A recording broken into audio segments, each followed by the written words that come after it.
தெளிவே இல்லாத மனநிலையும் அப்புறம் பார்த்துக்கலாம் அப்படின்னு தள்ளி போகிற குணமும் உள்ளவங்க வெற்றி அப்படிங்கிற இலக்கை எட்டி பிடிக்கிறதுங்கிறது ரொம்ப கஷ்டமான விஷயங்க.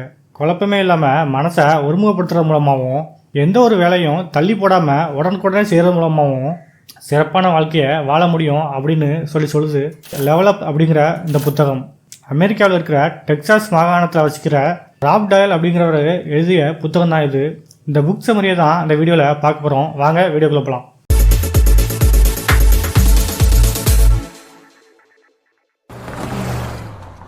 ஃபஸ்ட்டு வாழ்க்கை இலக்கு. மனுஷனை பொறுத்த வரைக்கும் ஒரு விஷயத்த முக்கியமானது அப்படின்னு நினச்சிட்டான்னா அதை எப்படி அடையணும் அப்படிங்கிறதுக்கான வழியை எப்பாடுபட்டாது கண்டுபிடிச்சிருவான். அதே சமயம் ஒரு விஷயம் அவனுக்கு முக்கியமானது இல்லை அப்படின்னு நினச்சிட்டான்னா அதுக்கான முயற்சியை செய்யாமல் இருக்க தேவையான தலை சிறந்த சாக்கு போக்குகளை சொல்லி தப்பிக்க நினைப்பான். அதனால தான் மனுஷன் முக்கியமானது அப்படின்னு சொல்லி எதை நினைக்கிறானோ அதை பொறுத்து தான் அவனோட வெற்றி அமையும். வெற்றி அப்படிங்கிறது என்னென்னா ஒருத்தர் அன்றாடம் செய்யும் சின்ன சின்ன காரியங்களின் தொகுப்பு தான் வெற்றி. நம்முடைய இலக்குகளை அடைவதற்கு நாம் வேலை செய்கிற இடத்துல இருக்கிற நபர்களை விட பெஸ்ட்டாக இருக்கணும் அப்படிங்கிற அவசியம் கிடையாதுங்க. அடுத்தவங்க கூட நம்மளை ஒப்பிட்டு பார்க்கணும் அப்படிங்கிற அவசியமும் கிடையாது. நம்முடைய தினசரி அளவீடுகளில் நேற்று இருந்ததை விட இன்னைக்கு கொஞ்சம் முன்னேறி இருந்தால் போதும்.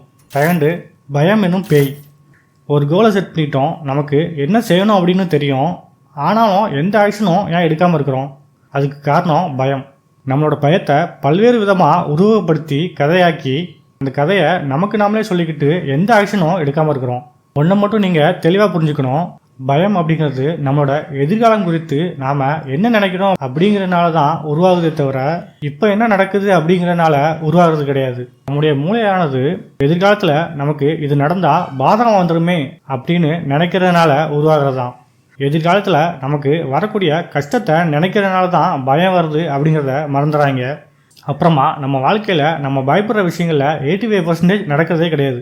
மீத இருக்கிற 15% விஷயங்களை மக்கள் அசால்ட்டாக சமாளிச்சிருவாங்க அப்படின்னு சொல்லுது ஆய்வு முடிவுகள்.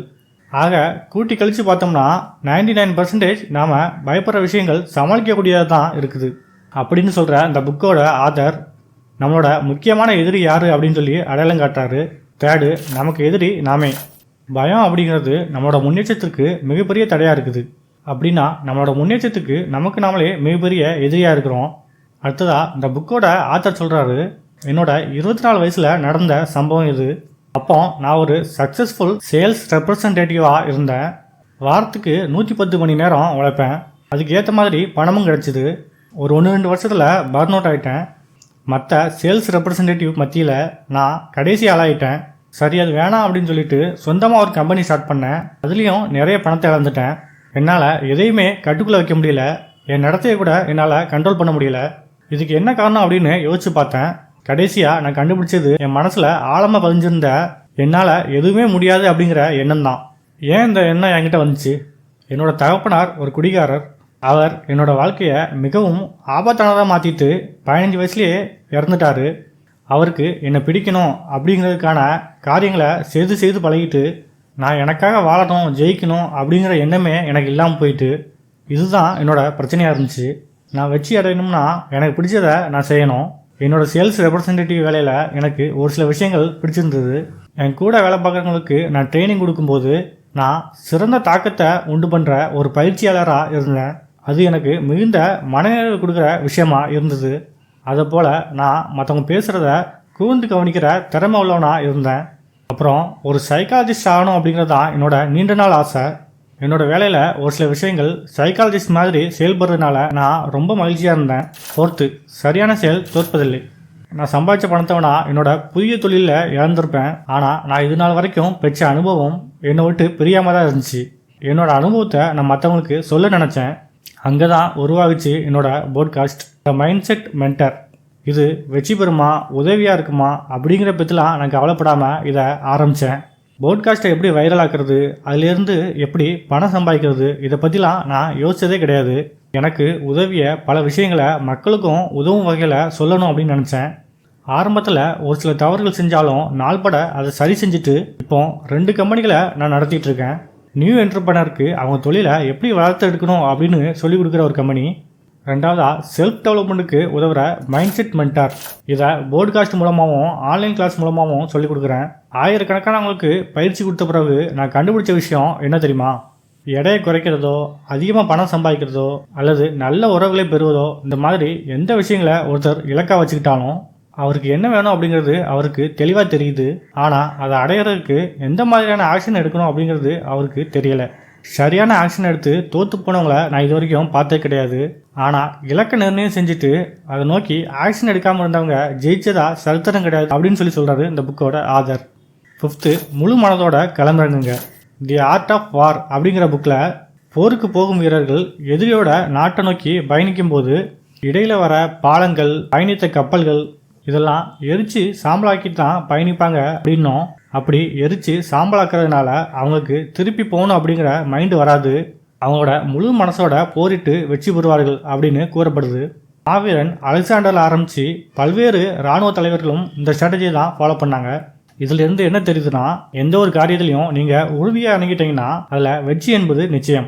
இந்த மாதிரி முழுமையான மனசோட கிளம்பி இறங்கும்போது நீங்கள் என்னென்ன விஷயம் செய்யணும் அப்படிங்கிறத பார்க்கலாம். 6th, என்ன செய்ய வேண்டும்? ஒரு இலக்கை நோக்கி செல்வதற்கான ஆக்ஷனை எடுக்க நம்ம பயப்படுறோம். காரணம் அது எங்கே போய் முடியும் அப்படின்னு தான்.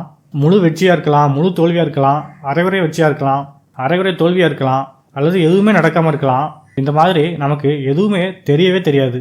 ஏற்கனவே நம்ம வாழ்க்கையில் என்னென்ன விஷயங்கள் நடந்ததோ அது நம்ம மூளையில் இருந்துக்கிட்டு அதை வச்சு நாம் இப்போ நிர்ணயம் பண்ணி வச்சுருக்க இலக்குகளின் செயல்பாட்டை எடை போடுவோம். அதாவது நம்மளோட கடந்த கால அனுபவத்தை வச்சு நாம் ஒரு கதாபாத்திரமாகவே மாறிடுவோம். நம்ம வாழ்க்கையில் அந்த கதாபாத்திரமாகவே செயல்பட ஆரம்பிச்சிடுவோம். நமக்கு நாமளே கொடுத்து வச்சுருக்கிற இந்த அடையாளம் மாறாத வரைக்கும் நம்மளோட வாழ்க்கையும் மாறாது. ஒரு விதை முளைச்சி விருட்சமாக மாறுறதுக்கு அது தன்னைத்தானே அழிச்சிக்கிறது. அதே மாதிரி தான் நாமளும் நம்மளோட இலக்குகளை அடையணும்னா நம்மக்கிட்ட இருக்கிற ஒரு சில குணாதிசயங்களை அழிச்சே ஆகணும். 7th, தொடர் முயற்சி. பெரும்பாலான விஷயங்களில் நாம் ஒரு தெளிவே இல்லாத மனநிலையில் இருப்போம்.